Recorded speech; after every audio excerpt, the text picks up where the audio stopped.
Look at these gorgeous roast flowers. No, these are not the real ones. Rather, I have brought an amazing recipe idea for your special occasions like wedding anniversary, Valentine's Day, birthdays of your loved ones, or simply whenever you like. Trust me, these dumplings are not just beautiful but also taste delicious. Hey guys, welcome back to Dash of Delight. I am Soumya.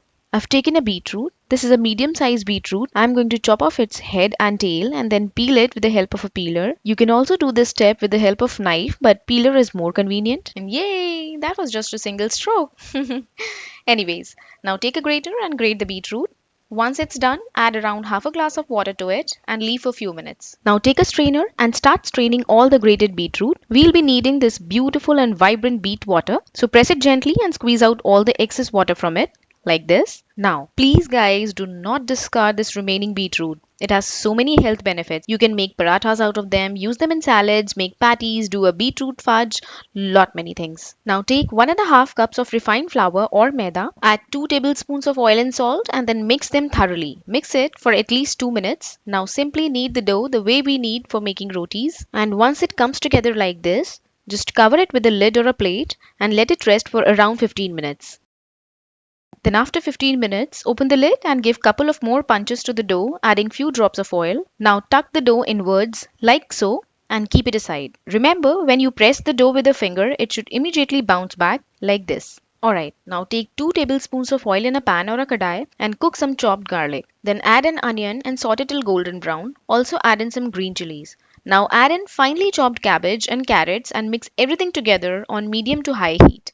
Then add 2 teaspoons of dark soy sauce, white vinegar and black pepper powder. Remember, do not add any salt here. Take out the mixture in a bowl and let it come down to room temperature first. Else it will release water and the stuffing process will become super complicated. So see, now the mixture has cooled down. So here goes the salt and coriander leaves or cilantro. Alright, now take a ball from the dough and start rolling it really flat with the help of a rolling pin.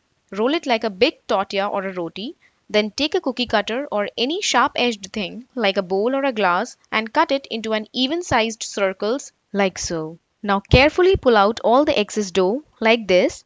Now take 4 circles and place it in a straight line wherein one circle overlaps the other. Now, just to ensure that all the circles are nicely stuck to each other, apply few drops of water on their edges and press gently to help them stick to one another. There we go. Now take 1 teaspoon of mixture and place it in the center. Then pull the mixture down, stuffing all the circles together. Use your fingers so that everything is in one straight line. Now start folding these circles like this from one end to the other.